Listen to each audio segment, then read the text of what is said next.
Plaintiff Mary Jo Allen says while dating the defendant, he started disappearing on the weekends, claiming he was at a religious retreat.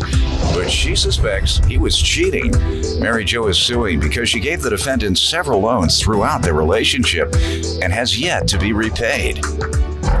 Defendant Shermont Brooks says when he first met Mary Jo, she was hesitant to date him because of his race. Shermont admits that he borrowed money from Mary Jo, but he's countersuing because he insists he repaid a majority of the debt with personal training sessions. Start with you. Your Honor, I met this player in March of 2009 when I joined a gym. You like players?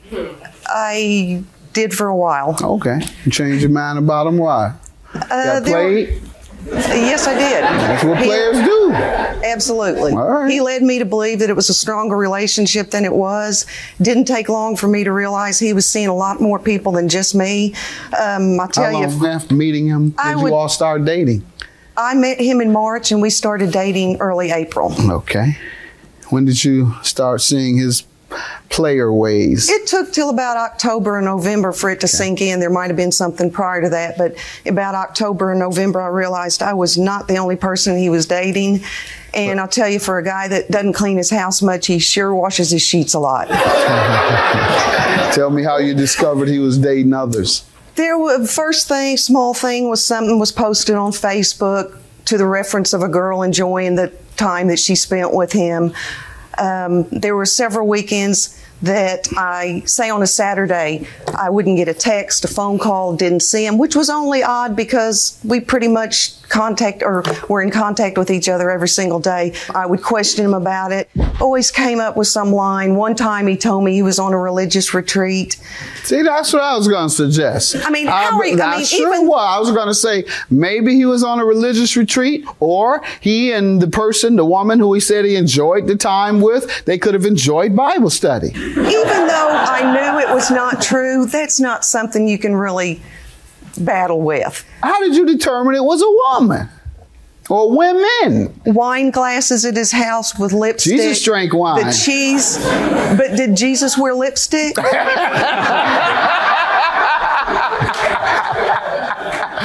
right, now you got it. Tell me about the lipstick.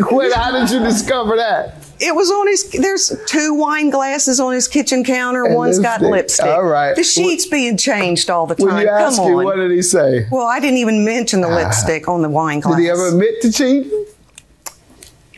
No. Sir, let me hear from you. She said you were a player that misled her. As she stated, we met probably early March of 2009 at the health club. We both shared a passion for fitness and started to hang out outside of the health club. And I always thought that we had a really great relationship. We were able to talk a lot about life and real things. You know, me being 40, I've been married once. Mary Jo being 52, 53, we had discussions. She had never been married. And I remember her saying that there was a gentleman that she really liked before. He was Black, African-American, and she had her hesitations or doubts about marrying that gentleman because of how it would be taken in corporate America. Okay. You know, we do live in the South. So South isn't as racist as you think. Most segregated cities in America are Newark, New Jersey, Milwaukee, Wisconsin, Chicago, Illinois, and Detroit, Michigan. Wow. Plaintiff Mary Jo Allen is suing her ex-boyfriend, who claims Mary Jo was hesitant to date him because of his race. So what happened with the relationship? Mary Jo said we started to spend time outside of the gym, spending time together. All right, she said you started disappearing on her on Saturdays and other days. Okay. What happened?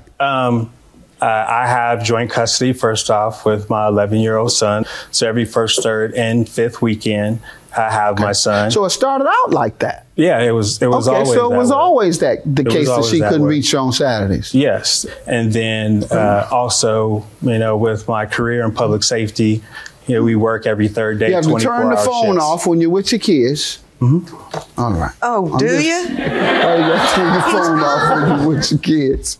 My phone would be on vibrate, not necessarily completely cut off, but also at the fact Only when she called, you couldn't feel the vibrate. No.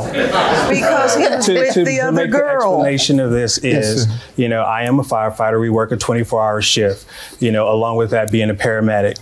If we get a 911 call and someone's in the back of the ambulance and they're having a cardiac arrest, per se, and Mary Jo is to call me, I don't think that that patient is wanting me to stop. And that happened every Saturday. To where I'm going. No, not every Saturday. You know, you just gave me 3 different excuses, don't you? No. First it was your kids. Your Honor. Then you couldn't hear it. Now it's saving lives. All right, go ahead, ma'am. Let's get to what you're suing him about, because he got to leave and save lives. Let's get to the breach of contract. We don't have much more time, ma'am, because we won't let him have the phone on in here. I am just. Man got to save lives. First of all, he must be confusing me with another blonde ex-girlfriend, because I was married before. The conversation that he referred to, yes, I have been in a relationship with a black man before. I am not scared to be out in public. Let's move to the breach of contract, ma'am. I had made him several personal loans. He had a lot of financial troubles when I was seeing him.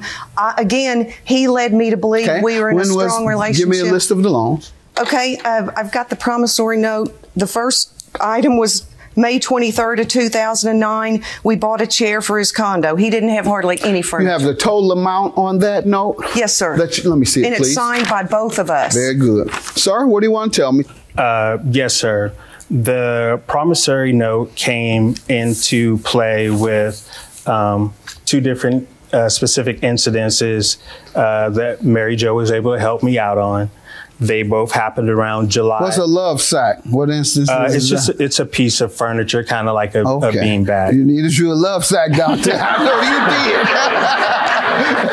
did. Why would you get the man a love sack if you're thinking she? I didn't pick that. Then 1600 Automotive Tech Center, okay. Yes. 1800 for child support. So if you sign this, why don't you think you should pay? I'm not saying that I'm not responsible for paying that. The clarification was coming in is we discussed those 2 specific things.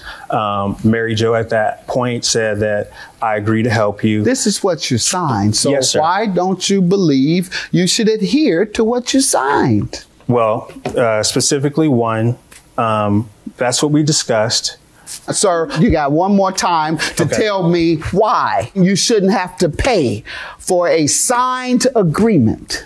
If you look on the agreement, what I was trying to explain is some of those. The agreement says $3,875. Your counterclaim for breach of contract is for what? Some of those. Sir, you told me to look at the agreement. I did just that. Okay. I'm concluding you owe because your signature is there and the amount is there. Your counterclaim for breach of contract, $2,400, is for what? For training. We talked about me repaying her for some of those debts through personal training. On that documentation, there is training that she and I had discussed. On some documentation you have? The same documentation Sir, that you... I'm going with the amount that you signed saying you will pay her. Right. What part don't you understand, sir? I understand. I'm not subtracting anything from this. Now, if you have something else saying that the reason I don't owe all of this is because I paid some of it by training her, yes, then sir. we can talk about that. Yes, sir. But we can't dispute the amount and that you signed it. Plaintiff Mary Jo Allen is suing her ex-boyfriend, who claims Mary Jo was hesitant to date him because of his race. Are you saying some of this amount was paid with training? Yes. All right. There you go. A substantial amount of that was paid through training. Training. All right. Did you keep a ledger or any type, or how much? Tell me. We agreed to enter into an agreement where I would train her 3 days a week for 3 months to pay off that piece of furniture that true? she paid. He suggested that he train me 3 days a week for $200 a month.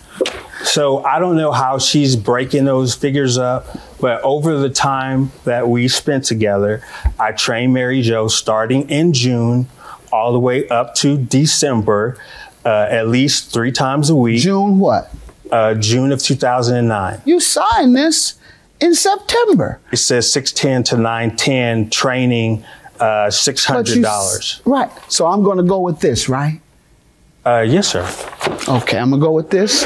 As far as a portion of that being all the way paid, up to September, sir, that's what I'm going. What happened in September of 09 or afterwards that should reduce this? In September of 2009, I continued to train Mary Jo. Now, do you have evidence? I have.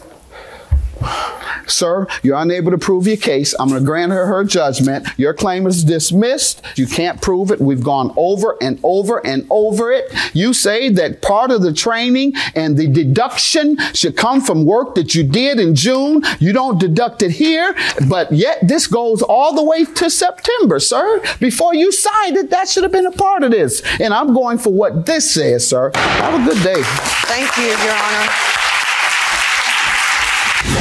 I'm just glad it's over. Glad it's over. Yes, I'm glad it's over. And I would definitely say that never mix business and pleasure because they don't blend together very well. Totally agree.